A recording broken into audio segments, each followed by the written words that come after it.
Hello, I'm Tina Douglas, and we are back with another episode of MOMager.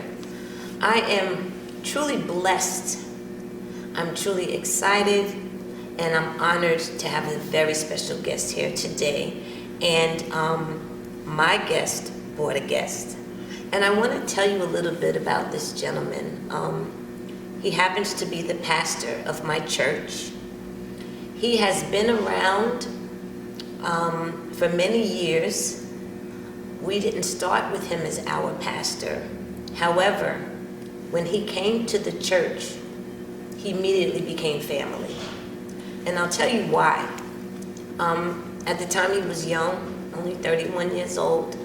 He's still a young man, but at the time he was young, and we really weren't sure how this was going to work out in terms of him dealing with the seniors and then dealing with young adults and then dealing with kids, because that's difficult for anybody. I'm going to tell you when I knew when he came down to Morgan Beach to Ashanti's Happy video, and he was with the guys from Murder Inc., and he threw up the M's.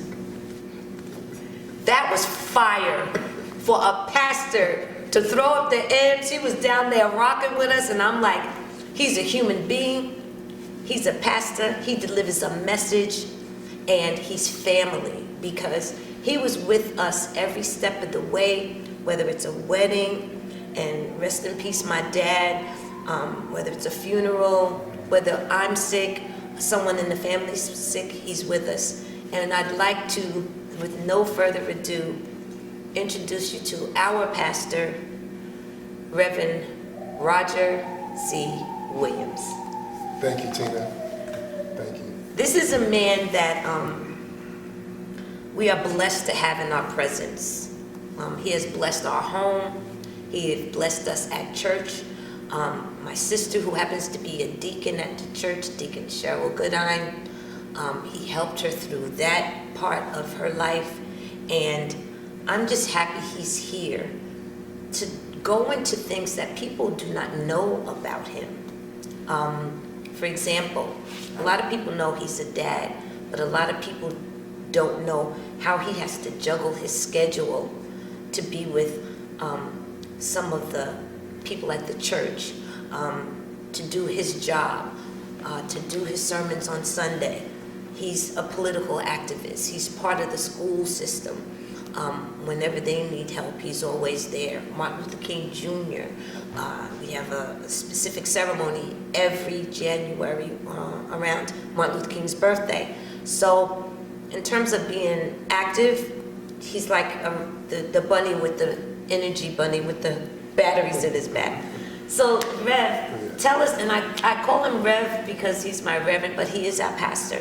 So please tell us about how it is for you as a man, a black man raising a black son, and it's a very tumultuous kind of world right now, but he's very educated. You have him in school, you have him in activities in school.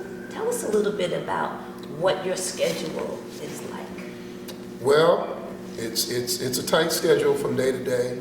I think the greatest challenge I have is the mental energy you put forth, because you're trying to think things through, see things 2 or 3 steps ahead, anticipating certain things and making sure you cover ground if you can. And that's the challenge. Being somewhere at a certain time, that's part of it. But the big challenge is putting forth the mental energy to make sure that things are planned properly, done properly.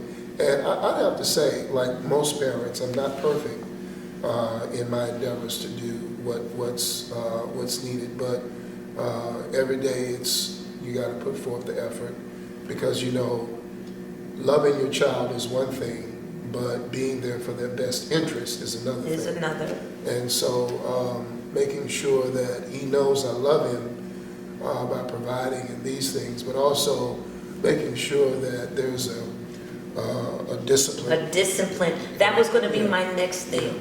You when you say you love him, a lot of people think, oh, it's hugs and kisses, but loving your son can sometimes be, you know what, no, you're not going to go out. Yeah. You have to do your homework. Yeah. Or you know what, I know you want to go to the mall with your boys, Yeah. but I am going to drive. You're not taking the bus. Right. You know, that's love also. Right, it is. And that's also a part of managing your son's schedule, because I know you have a schedule, but I know he has a schedule too. Yeah. And it can't be easy. And tell my audience a little bit about, okay, how you juggle, but he has to have interest in his school. And let us know, what school does he go to? Well, he's attending Friends Academy. He's coming to the end of his 8th grade year.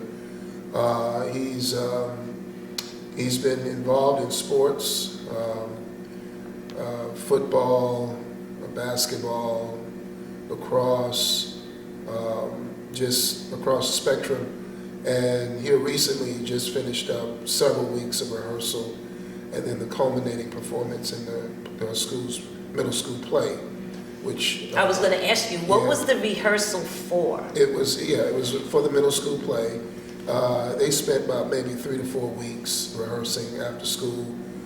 They still had the same amounts of homework that they usually do throughout the year. Mm-hmm. So he was getting up in the morning, going to school, coming home, snacking, homework, eating, and after all of that, trying to get into bed early at night so he could get proper sleep. So And rehearsing and memorizing lines, is that correct?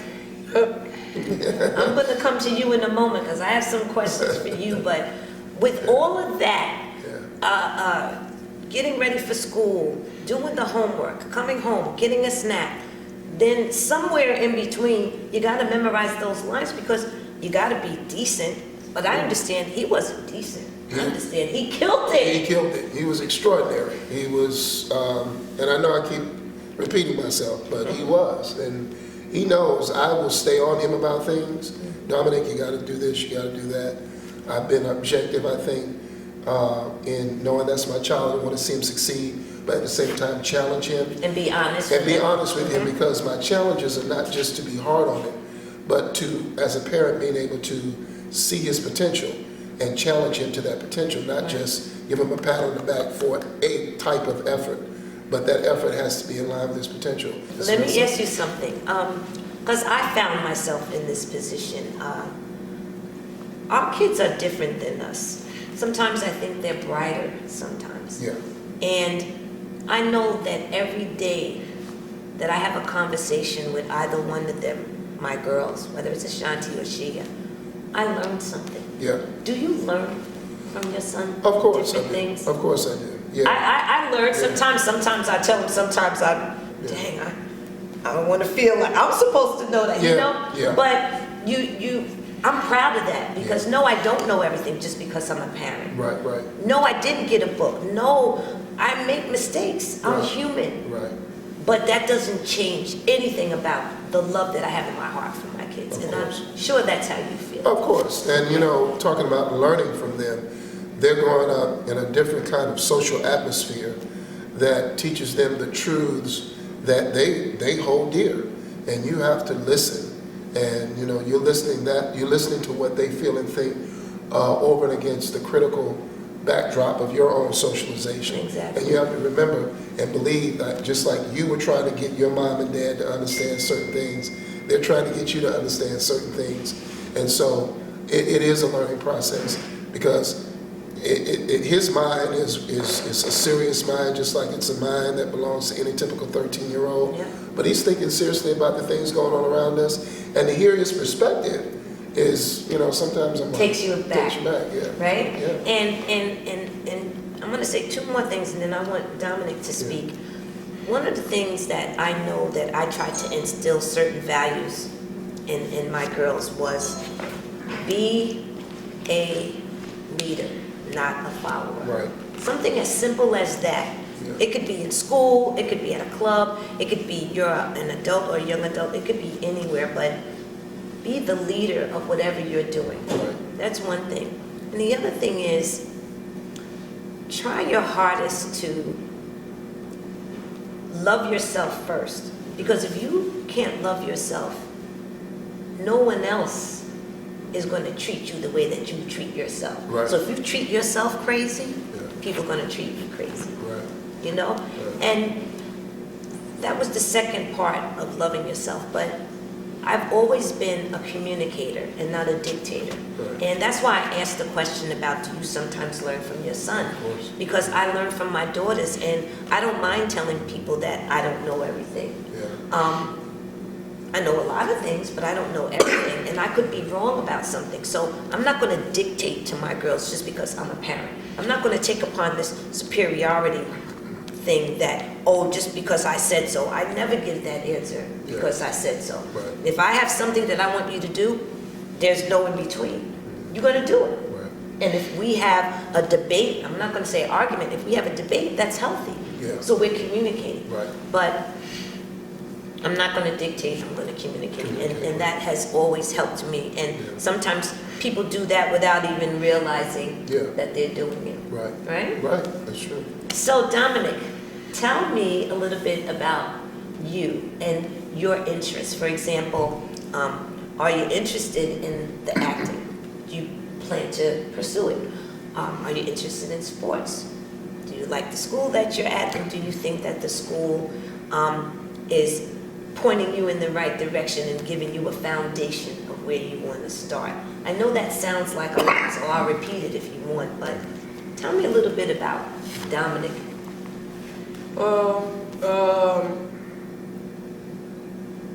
Well, as it was stated before, I am like very interested in like arts, but like I'm not just interested in like acting. I'm also like interested in like visual arts, making music, like a lot of that stuff. When you say making music, do you mean creating beats, or do you mean I write lyrics, so I'm gonna spit a rhyme? Both. Or that's interesting. That's interesting. So tell me a little bit more about what it is that you're looking to do. It's you have these groups or these actual rappers. Who is it that influences you to do more than what you would normally do? Like making music. Well, Mm-hmm. it's mostly the producer. That his name is Metro Boomin. I've told my dad about him. He is like a young African American man who makes music that's very different from like your average producer. Like he has like he makes music and you know it's him because He has a certain sound or signature. yeah, because like how he like bounces his like rhythm and stuff. It's just like Unique. yeah, like I've heard like a lot of his music by like 21 Savage, like with 21 Savage, like when they were like collaborating, because he's collaborated with them a lot. The album is called Savage Mode, and the album, like that beat, that's like that kind of like beat that's kind of like dark-ish. It's like kind of like dark, but it's still like, you know. Something that'll make you think. What about lyrics? Because the producer takes care of all the beats. He puts everything together and he chefs it up, Yeah. right? Yeah, so like what you, like how it is now, the producer will make the beat, and I don't know if this is for like everyone, but the producer will make the beat, send it to the artist who will be like rapping on it or make the lyrics over it. And he'll just come up with the lyrics as they go. So it's just about, it could really be about anything, to be honest. And to be honest, it could go the opposite way. Sometimes, and a lot of times it could be R&B artists, it could be pop artists, it could be rappers. They'll hear a melody in their head, and they'll call up the producer, and they'll say, I need a snare here in this part, and this is my melody. Whatever the melody is, because I know that's one of the things Ashanti does, because people say, how do you come up with your lyrics? Do you sit with the producer, or does the producer send you beats? And she says both, a lot of times.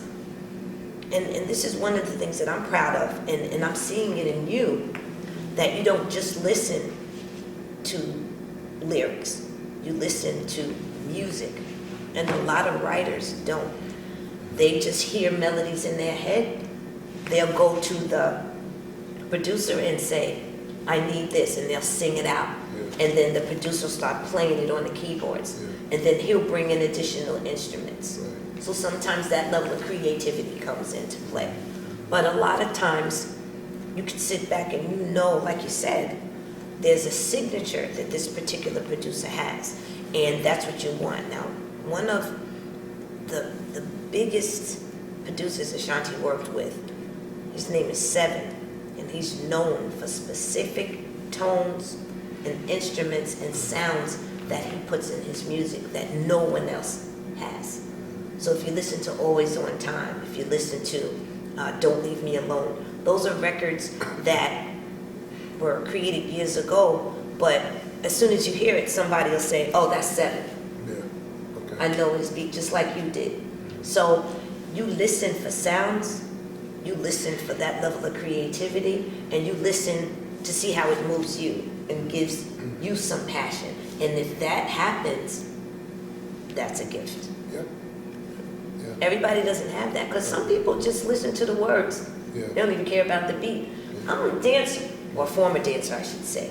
Never listen to words. I listen to the beat. Yeah. You know what I mean? So whatever it is that makes you passionate is what you follow. Can I just mention something here too, in relationship and in support of what he's saying? As a pastor, I think there's an expectation among people that you separate out this secular from the sacred. Right. And I think that is more Eurocentric in nature than it is biblical. I don't see any, from a historical critical view of the Bible, there is really no separating out of sacred and secular. It was all one. And I challenge some people who do read their Bibles to read some of the Songs of Solomon. And you'll see some lyrics there that are as overt and as explicit as you would hear in some of the music you hear now. Wow. And so, you know, I think a lot of people will look at a pastor and say, why are you letting your son listen to all of that music? What I'm doing is letting him be a young man and grow up and explore things and learn from them. And from what I can see, for the most part, he's very constructive and critical in his thinking about things. He knows what's decent and indecent. We don't allow in our house the celebration of lyrics that demean women, demean the black community, or celebrate ignorance. It's about having fun. It's about exploring and taking all these things and realize they're part of the creative work of God, and enjoying them and still being young and still being able to grow up. So I just wanted to say that in support of him as people listen to him talk about these things. I don't want people to think, he's some wayward child. No. And I think more than that, I think my audience would be happy to know that. Yeah. Because it could be, just imagine if it were the other way around. Yeah. You sheltered him Yeah. from certain things. Right. That could be extremely damaging. It could. Because once he does step out of the circle, and he's going to be like, whoa, what is this? You know what I mean? Right. And trust me, I've seen that in the past. And to some degree, that was my growing up. And see, and I think in your mind, you always want to do better for your children. Right.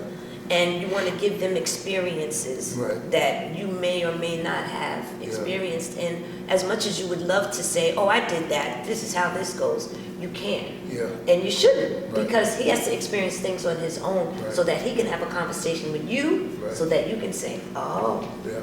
because kids deserve that. Right. They deserve to be in a position with their parent that they showed them something. Yeah. Yeah. They really do. And one of the things that I like to do in this show is point that out. Yeah. I think it's important that you as parents, whether or not you decide to manage your kids, whether or not you decide, you know what, this isn't right for my child right now, maybe in a year or two, once you do make the decision to support 110%. Give your all. But more than that, do not, and I say this several times in each episode, do not try to live vicariously through your children. Right. Give them the opportunity to experience something new on their own. Right. And because it didn't happen to you, doesn't mean A, it won't happen to them, but B, they might not be interested in That's that. right. You can't push your daughter to be a cheerleader just because you were. You can't say, you have the same body I have. Yeah. I want you to be a cheerleader. Right. You can't do that. Right, right. You can't push football on your son just because, well, I didn't have my chance, but you got a better coach, me and you gonna make this happen. Right, right. No, it has to really come from him. Right. And he's already proved that he has a mind of his own. That's right. Yeah. And you already proved that you're a good parent because he knows what to do with his mind. Yeah, well, I'm happy that he is. And everyone, when he was younger, he's going to be a preacher. And I'm like, well, no, let's let God deal with that. Right. Let's not make that that can't be an unalterable truth. Right. Just because I'm a pastor. Right. Let God deal with him the way he wants to deal with him. That's why he has his own name. He's got my last name, but he's got his own name, and he's going to have his own life and future. God's going to use him in the unique way that he used me and, other people. So that's the motivation. And he has his own personality. He does. Like, obviously he's going to have traits of yours, but Oh, my God. you can look at him and say, dang, Yeah, I do that. I'm looking in the mirror. Yeah. And it's scary. Yeah. Very. And sometimes you're happy with it, and sometimes you're not so happy. It's like, well, I can't be mad. But I'm just extremely proud of you. And I don't know if I've ever gotten a chance to tell you that, but I'm extremely proud of you because of everything that you do. Thank you. And the fact that you're a single dad is, like, everybody talks about the single mom. Mm-hmm. And I get it. Mm-hmm. And fortunately, I have never been in that position, Yeah. but several of my family members and friends Yeah. have been in that Yeah. position. Yeah. But it's rare that you get a single dad Yeah. that does what you do. Yeah. And it just comes natural. Yeah. Yeah.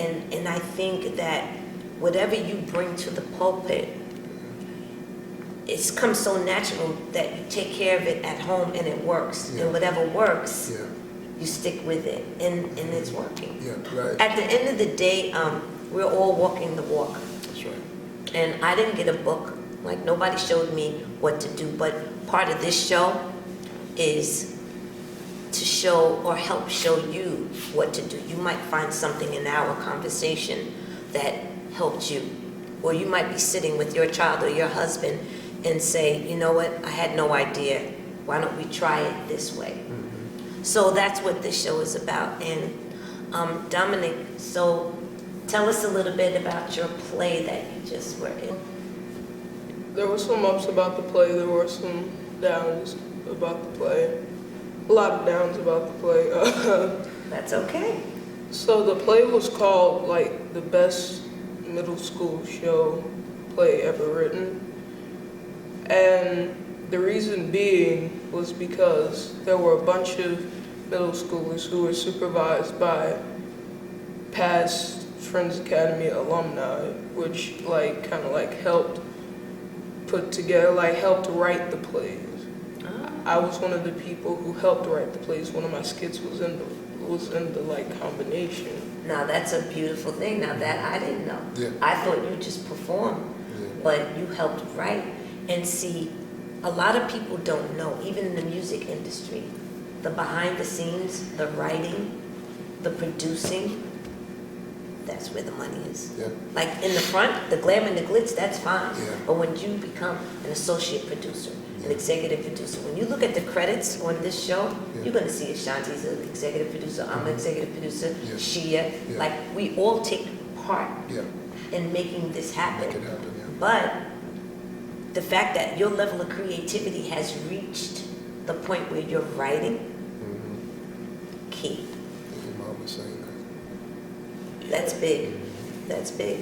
And how did you feel about it? How did it feel to write something and see it come to fruition?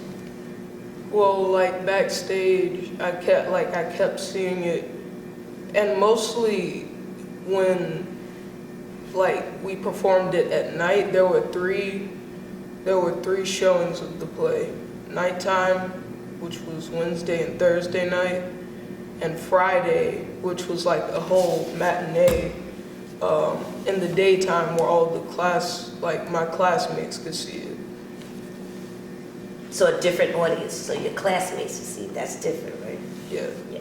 And what I found out was that when the adults were there seeing it, like all the parents were there, that's when it got the most laughs, because I had a lot of references to people who were before, like, like Cyndi Lauper, Diana Ross, like all those, and it was really funny. So, like just to see it playing out, and when like it made me happy every time like I heard even a chuckle, because like it was like somebody actually likes what I'm doing. That's what I was looking for you to say. At the end of the day, the response is what you look for. You want to get the response. And I'm going to tell you what it reminds me of. It reminds me of, and I always have to go back to Ashanti, because people say, how does it feel to have a Grammy? How does it feel to have all these accolades? You have 8 billboards, you have American music. She was like, those are cool, but what gets to me is when I perform a song like Foolish, or even better, Rain on Me, that someone comes to me and says, you helped save my life. Yeah. You got me out of a domestic, violent relationship. Yeah. Because of your lyrics. That's what gets to her. She likes to see the reaction of her audience. Like sometimes in a contract, in a deal, we'll have you do a 30-minute show or you do a 45-minute show, and she'll do an hour. Because the reaction she's getting from the audience, she can't walk away.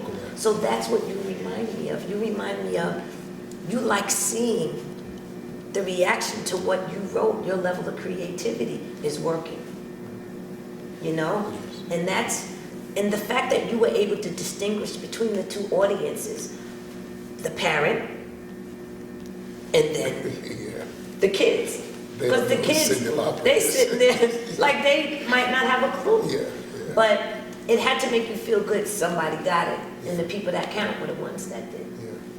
Yeah. It was, yeah. Did you know that? Yeah, well, I'm hearing it for the first time this way, but he sort of talked about it a little bit.